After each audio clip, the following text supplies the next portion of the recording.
Lorsque l'on prononce le nom d'André Rieu, l'image qui surgit aussitôt est celle d'un violoniste souriant, entouré de musiciens resplendissants dans leurs costumes colorés, faisant valser des foules entières comme si le temps s'était suspendu. Mais derrière cette aura de conte de fées se cache une histoire beaucoup plus complexe, celle d'un enfant né dans une ville néerlandaise paisible, Maastricht, qui allait transformer un instrument millénaire en outil de conquête planétaire. Né en 1949 dans une famille où la musique n'était pas un simple loisir mais une discipline de vie, André Rieu grandit sous l'autorité d'un père exigeant, chef d'orchestre du prestigieux orchestre symphonique du Limbourg. Dans ce foyer où le silence n'existait presque jamais, la rigueur et la recherche de l'excellence régnaient en maître. Son père voyait en chacun de ses enfants non pas de simples élèves, mais de futurs musiciens capables de porter haut l'étendard familial. Dès l'âge de 5 ans, André se voit confier un violon. L'instrument est plus grand que lui, mais son regard brille déjà d'une fascination que rien ne pourra plus jamais éteindre. Très vite, l'enfant prodige est orienté vers une formation classique de haut niveau. Alors que d'autres garçons de son âge jouent au football dans les rues pavées de Maastricht, André passe des heures à répéter des gammes, courbé sur son violon. À la maison, l'erreur n'est pas tolérée, la perfection est la seule issue. Cette rigueur, parfois écrasante, le forge, mais lui laisse aussi un sentiment d'oppression. Il se sent prisonnier d'une tradition musicale où l'émotion semble avoir été remplacée par une austérité glaciale. Après des années d'efforts, André décroche ses diplômes au Conservatoire royal de Liège, puis au Conservatoire royal de Bruxelles, avec les plus hautes distinctions. À tout juste 20 ans, il a déjà derrière lui une maîtrise impressionnante du violon. Pourtant, un malaise le ronge. Il aime son instrument mais déteste la rigidité des concerts classiques. Les salles de concert lui paraissent figées, les spectateurs trop sérieux, les musiciens trop contraints par les codes. La musique, pense-t-il, doit être une fête, une expérience qui éveille la joie et la nostalgie, qui parle au cœur plutôt qu'à l'intellect. C'est alors que germe en lui une idée qui va changer le cours de sa vie, et celui de la musique classique. Pourquoi ne pas transformer la valse, ce genre viennois élégant mais souvent relégué à la nostalgie, en spectacle universel, accessible et vibrant? Là où beaucoup ne voyaient qu'un répertoire du passé, André Rieu aperçoit un terrain fertile pour inventer une nouvelle forme de divertissement. En 1987, il ose franchir le pas. Avec seulement 12 musiciens, il fonde l'orchestre Johann Strauss, clin d'œil au roi de la valse qui l'inspire. L'aventure démarre humblement dans de petites salles des Pays-Bas, mais déjà, la différence est flagrante. Sur scène, les musiciens ne restent pas figés derrière leur pupitre. Ils sourient, échangent des regards complices, se déplacent, créant une atmosphère de célébration. Le public, surpris d'abord, se laisse rapidement emporter par cette énergie. Les applaudissements ne ressemblent plus à ceux d'un concert classique. Ils sont bruyants, chaleureux, proches de l'ovation réservée aux artistes de variété. Ce style novateur, mélange de virtuosité et de convivialité, attire l'attention. Mais pour passer à une autre échelle, il faut un coup d'audace. Ce moment survient en 1995, lorsque Rieu décide de miser toutes ses économies dans une publicité télévisée. À l'époque, ce choix paraît insensé. Investir une somme à 6 chiffres pour diffuser une seule minute de musique lors de la mi-temps d'une finale de Ligue des Champions semble relever de la folie. Mais André Rieu n'est pas un homme qui calcule à moitié. Lorsqu'il prend un risque, il le fait jusqu'au bout. Le soir du match Ajax-Bayern, des millions de téléspectateurs découvrent un violoniste au charisme éclatant interprétant la valse numéro 2 de Shostakovich avec une intensité bouleversante. Les images, soignées comme une scène de cinéma, marquent les esprits. Le lendemain, l'effet est immédiat, 50 000 exemplaires de son album s'écoulent en quelques heures. En une nuit, Rieu n'est plus seulement une figure locale des Pays-Bas, il devient une star européenne. Ce succès fulgurant confirme son intuition.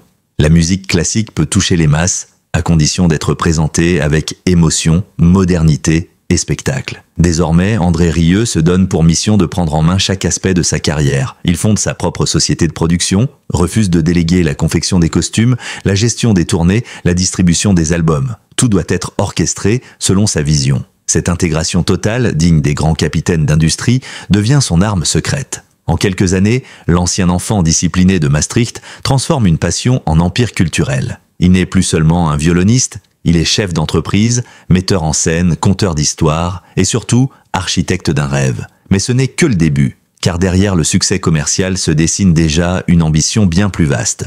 Transformer non seulement son propre destin, mais celui de la musique classique dans son ensemble.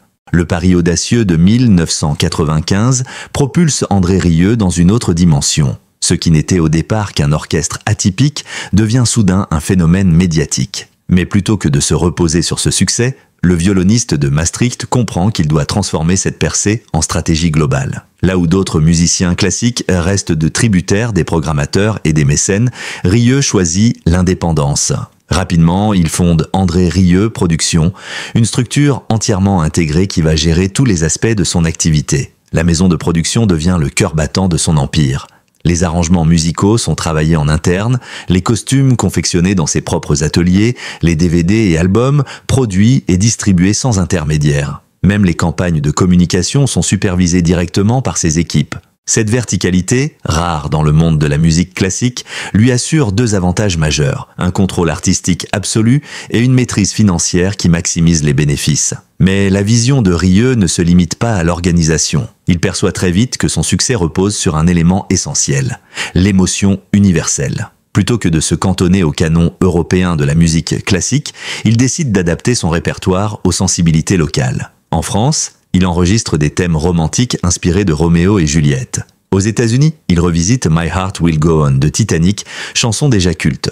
En Amérique latine, il transforme des mélodies traditionnelles en valses enflammées. Ce travail d'adaptation crée un sentiment de proximité.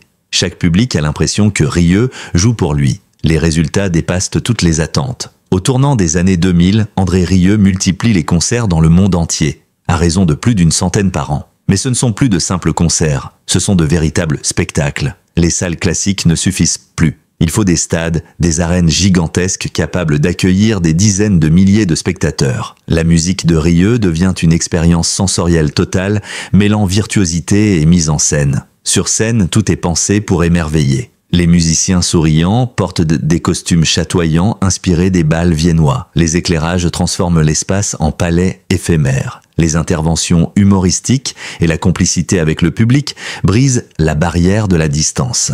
On ne vient pas seulement écouter une œuvre, on vient vivre une soirée de fête, vibrer à l'unisson. Pour beaucoup de spectateurs, souvent peu habitués aux salles de concert classiques, c'est une révélation. La musique savante peut être joyeuse, accessible, populaire. La machine Rieu pulvérise rapidement tous les records. Plus de 40 millions d'albums et DVD se vendent à travers le monde. L'artiste collectionne les disques d'or et de platine, devenant le musicien classique le plus rentable de sa génération. Ses DVD, en particulier, connaissent un succès retentissant. Alors que l'industrie du disque s'effondre sous les coups du numérique, les fans de Rieu continuent d'acheter massivement ses supports physiques. Certains vont même jusqu'à se procurer un lecteur DVD uniquement pour visionner ses concerts filmés. Le secret ? Une mise en scène cinématographique de ses performances. Chaque concert est capté avec le soin d'un réalisateur hollywoodien. Gros plans sur les visages émus, panoramiques sur les foules en liesse, alternance entre l'intensité du soliste et la communion collective. Le spectateur, même depuis son salon, a l'impression de vivre l'événement. Mais Rieu ne se contente pas de vendre des disques et des billets. Très tôt, il comprend le potentiel du merchandising. À chaque concert, des stands regorgent de produits dérivés. Programmes, t-shirts, mugs, écharpes, DVD, sacs et même figurines en porcelaine à son effigie. Ce business parallèle, qui génère des millions d'euros par an, renforce encore le lien avec les fans. Certains témoignages rapportent que des spectateurs dépensent de plusieurs centaines d'euros en souvenirs lors d'une seule soirée. À mesure que son empire grandit, Rieu attire un public fidèle, presque dévoué. Ces spectateurs, souvent âgés de 50 à 70 ans, considèrent ces concerts comme un rituel, un pèlerinage. Ils reviennent année après année, parfois voyageant à l'étranger pour assister à plusieurs représentations. Pour eux, Rieu ne représente pas seulement un artiste. Il incarne une émotion, un retour à une époque plus insouciante, un romantisme intemporel. Dans ce contexte, Maastricht devient le centre névralgique de son royaume musical. Chaque été, la ville se transforme lorsqu'il y organise ses fameux concerts en plein air. Les hôtels affichent complets des mois à l'avance, les restaurants créent des menus spéciaux, les vitrines se parent d'effigies du maestro. Durant quelques jours, la cité universitaire tranquille devient une capitale mondiale de la valse. Les retombées économiques sont colossales, mais au-delà de l'argent, c'est une atmosphère unique qui envahit les rues. Habitants, touristes et mélomanes de tous horizons dansent ensemble, unis par une musique qui dépasse les frontières. Cette expansion internationale ne se fait pas sans coût. Chaque production peut atteindre plusieurs millions d'euros, tant la logistique est gigantesque. Mais Rieu assume ses dépenses comme des investissements. Chaque euro sert un objectif, créer la magie. Sa philosophie est simple, si le spectacle est inoubliable, le public reviendra, peu importe le prix du billet. Et les chiffres lui donnent raison. Ainsi, au tournant du XXIe siècle, André Rieu n'est plus seulement un musicien. Il est devenu un entrepreneur visionnaire, à la tête d'un empire culturel qui allie tradition et modernité, art et business, émotion et rentabilité. En faisant danser la planète entière, il a redéfini les règles du jeu. La musique classique n'est plus un art élitiste, mais un divertissement mondial. Pour beaucoup d'artistes, la ville natale n'est qu'un souvenir, une étape de jeunesse vite éclipsée par la carrière internationale. Pour André Rieu, Maastricht est tout l'inverse. Non seulement le point de départ, mais aussi le cœur battant de son empire. Nichée aux confins des Pays-Bas, à la croisée des frontières belges et allemandes, cette cité historique est devenue, grâce à lui, une capitale mondiale de la musique et un symbole vivant de la valse moderne. La transformation de Maastricht débute en 1994 lorsque Rieu concrétise un rêve d'enfant. Acheter un château du XVe siècle situé à quelques pas du centre-ville. Fasciné depuis toujours par l'architecture majestueuse et les univers romantiques qu'il admirait dans les aventures de Tintin, il voit dans cette acquisition bien plus qu'une demeure. Avec ses 27 pièces, ses tapisseries anciennes, ses jardins à la française et ses plafonds voûtés, la bâtisse devient à la fois sanctuaire personnel, lieu de travail et emblème de son univers artistique. La rénovation, qui coûte plusieurs millions d'euros, transforme le château en véritable palais musical. Fresques restaurées, salles décorées avec des instruments anciens.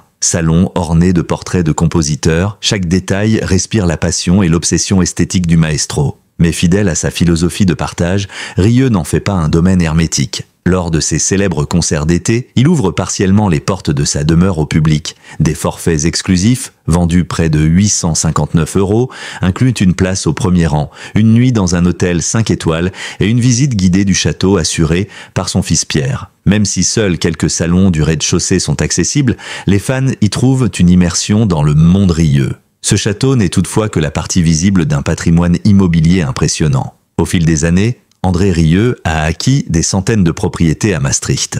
Certaines sont louées, d'autres rénovées, puis revendues avec une plus-value, d'autres encore servent d'investissements à long terme. Un exemple illustre bien cette stratégie. Une maison modeste, achetée pour environ 195 000 € a été revendue près d'1 million après restauration. Le modèle est simple. Acheter, embellir, valoriser. Comme dans sa musique, il prend des éléments traditionnels et les transforme en quelque chose de grandiose et rentable. Cet empire discret lui vaut d'être surnommé par certains journaux le magnate immobilier de l'ombre. Mais loin de se limiter à l'enrichissement personnel, cette politique a des répercussions sur toute la ville. Chaque été, quand Rieu organise ses concerts en plein air sur la place Vrijthof, Maastricht vit une métamorphose. Les hôtels affichent au complet, les restaurants concoctent des menus spéciaux inspirés de son univers, les commerçants exposent des produits dérivés à son effigie et les rues se parent de drapeaux et d'affiches célébrant son retour. Les retombées économiques sont évaluées à plusieurs dizaines de millions d'euros chaque année. Plus encore, c'est l'atmosphère de la ville qui change. Pendant une semaine, Maastricht cesse d'être une paisible cité universitaire pour devenir une capitale festive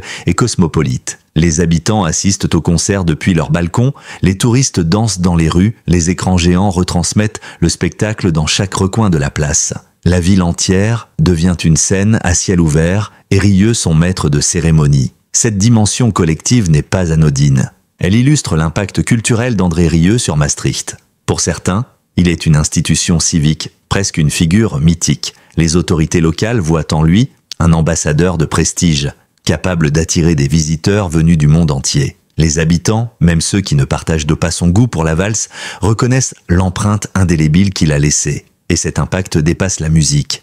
Rieu investit aussi dans des initiatives caritatives, soutenant la vie associative et contribuant à l'entretien du patrimoine local. Il s'est engagé à faire de Maastricht non seulement son fief artistique, mais aussi une vitrine culturelle des Pays-Bas. À travers ses concerts, ses investissements et sa présence médiatique, il a façonné une identité nouvelle pour la ville. Celle d'un lieu où la musique classique se conjugue avec la fête, où l'histoire rencontre la modernité. Chaque été, Maastricht devient un décor digne d'un film, où les violons résonnent au milieu des façades gothiques et baroques, où des milliers de spectateurs partagent une émotion collective rare. Ce lien presque organique entre un artiste et sa ville natale rappelle les grands mécènes et compositeurs du passé. Mais à la différence d'un Mozart ou d'un Strauss, qui ont marqué des capitales historiques comme Vienne ou Salzbourg, Rieu a transformé une cité relativement discrète en scène mondiale. Maastricht, autrefois perçue comme une ville tranquille, est aujourd'hui indissociable de son nom. En faisant de sa ville natale le cœur de son empire, André Rieu a prouvé que le succès ne se mesurait pas seulement en chiffres, mais aussi en capacité à transformer un territoire, à fédérer une communauté et à inscrire une ville dans l'imaginaire collectif. Maastricht n'est plus seulement une cité frontalière, c'est désormais le royaume de la valse, l'écrin d'un rêve devenu réalité. Derrière les sourires, les valses et les applaudissements qui résonnent à chaque concert d'André Rieu se cache une machine titanesque pensée avec la rigueur d'une entreprise industrielle. L'image romantique du violoniste en redingote cache en réalité l'un des systèmes de production musicale les plus sophistiqués jamais mis en place dans le monde classique. Chaque tournée d'André Rieu ressemble moins à une simple série de concerts qu'à une opération militaire itinérante. 5 bus de luxe, 8 semi-remorques et parfois même 1 ou 2 jets privés transportent l'ensemble de son univers. Musiciens, costumes, instruments, décors monumentaux, accessoires, matériel technique et personnel. Les logistiques sont telles qu'il faut parfois démonter entièrement les gradins d'un stade pour y installer sa scène. Conçue comme une cour royale mobile, elle peut mesurer plus de 30 mètres de haut et inclure des fontaines, des lustres, des balcons, des carrosses dorées ou même des feux d'artifice.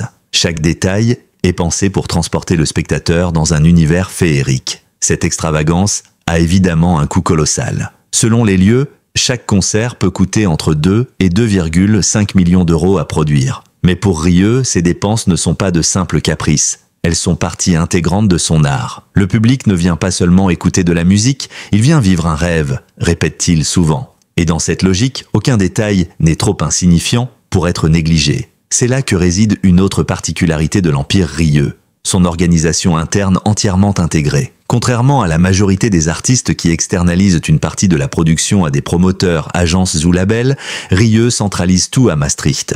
Son siège social abrite un immense entrepôt où sont fabriqués et stockés ses décors, un atelier de couture où chaque costume est créé sur mesure et même un studio d'enregistrement ultra-moderne, l'un des plus grands d'Europe. Là, il enregistre ses albums, monte ses vidéos et mixe les bandes sonores de ses DVD. Une équipe de post-production travaille dans une salle dédiée au montage pour donner à chaque captation l'allure d'un film de cinéma. Son entreprise emploie plus de 120 personnes à plein temps, dont 60 musiciens, mais aussi des ingénieurs du son, des costumiers, des spécialistes de la lumière, des marketeurs et même des éducateurs pour s'occuper des enfants des familles en tournée. Cet écosystème autonome lui assure une indépendance rare et une rentabilité accrue. Alors que la plupart des musiciens perçoivent à peine 10% de royalties après le passage des intermédiaires, Rieu peut toucher jusqu'à 25% des ventes grâce à son modèle intégré. Au cœur de ce dispositif se trouve son violon Stradivarius de 1732, estimé entre 2 et 3 millions d'euros. Pour André Rieu, ce n'est pas un simple instrument, mais un compagnon de vie.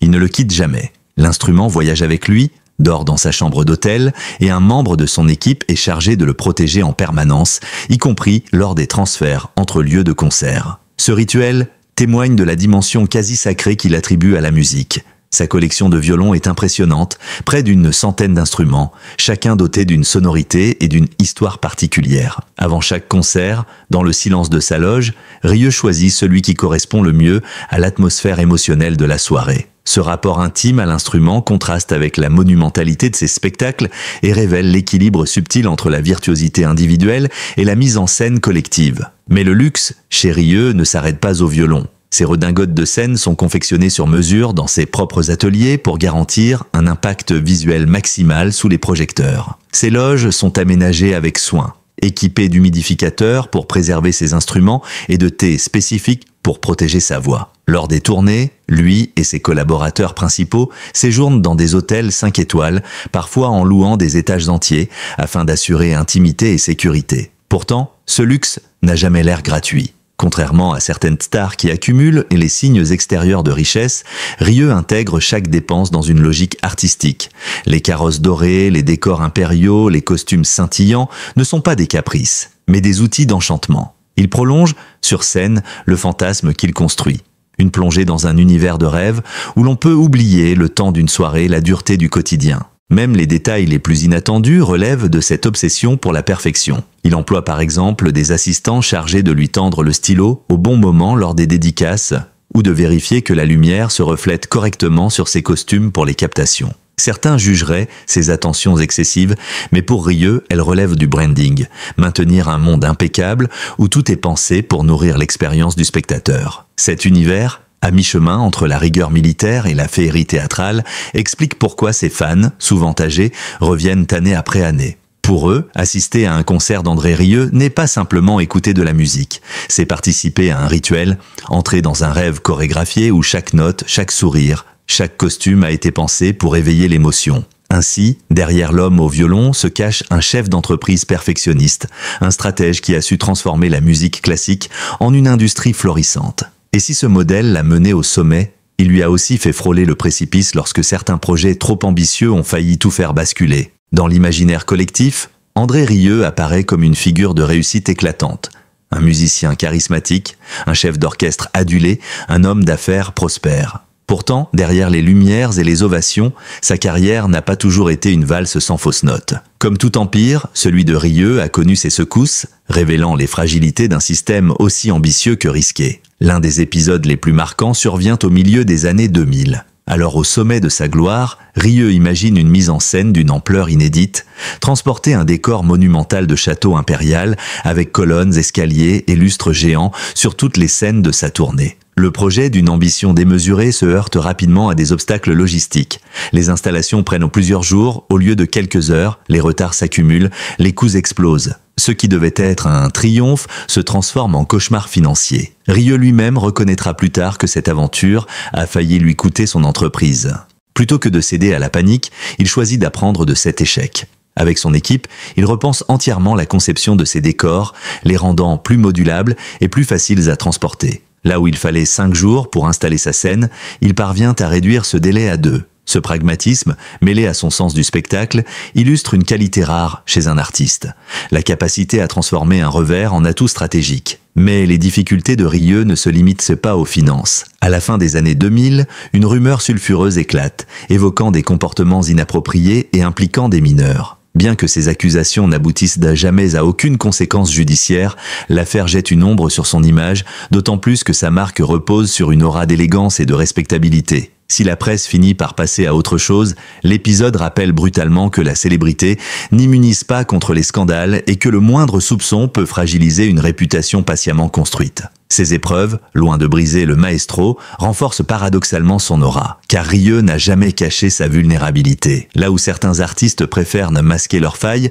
lui les assume comme partie intégrante de son identité. On me demande toujours si je suis davantage musicien ou homme d'affaires. La vérité, c'est que je suis les deux, confia-t-il un jour à Libération. Dans cette phrase se résume toute sa dualité. L'artiste passionné, habité par la musique, cohabite avec l'entrepreneur rigoureux, obsédé par l'efficacité et le contrôle. Cette transparence séduit une partie de son public. Ses fans, souvent fidèles depuis des décennies, voient en lui non seulement un virtuose, mais aussi un homme capable de se tromper, de chuter et de se relever. Ils l'admirent pour sa ténacité autant que pour son art. C'est sans doute là l'une des clés de sa longévité. Cette capacité à transformer chaque difficulté en récit, chaque obstacle en étape d'un parcours romanesque.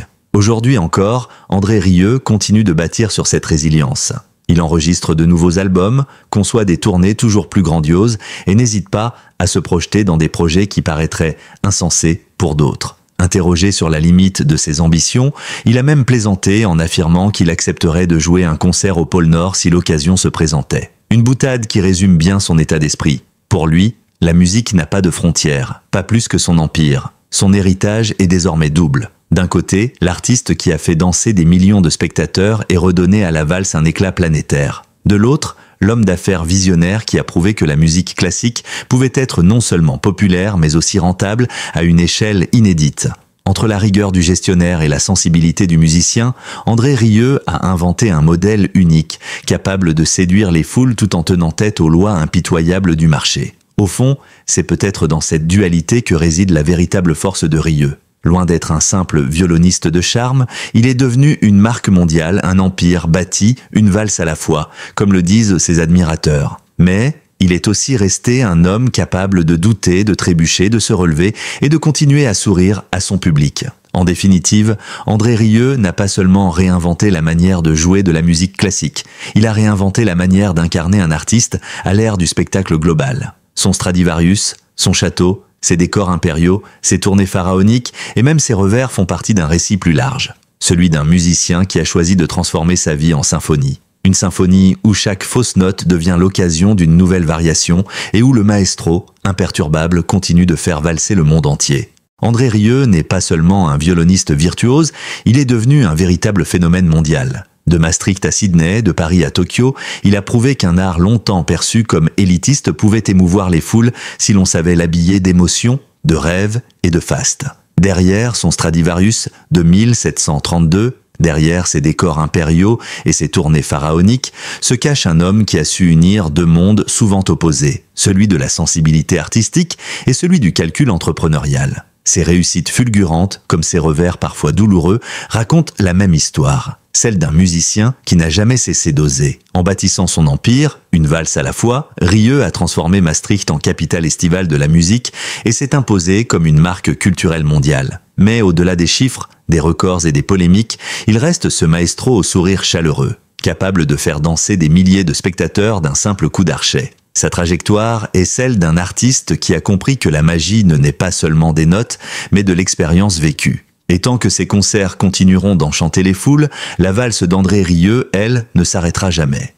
Merci d'avoir suivi cette plongée au cœur de l'univers fascinant d'André Rieu, entre musique, émotion et grandeur. Si son histoire vous a touché, et si vous aussi vous pensez que la magie de la valse peut encore nous faire rêver, n'hésitez pas à nous le dire en commentaire. Votre avis compte et nous serons ravis de lire vos impressions, vos souvenirs ou vos morceaux préférés du maestro. Pensez aussi à liker cette vidéo si elle vous a plu et surtout à vous abonner à la chaîne pour ne rien manquer de nos prochaines enquêtes et portraits. Chaque semaine, nous vous préparons de nouveaux contenus exclusifs sur les célébrités et les coulisses de leur destin hors du commun. Activez la cloche de notification pour être averti dès la sortie de nos prochaines vidéos. Restez connectés car d'autres histoires captivantes arrivent de bientôt.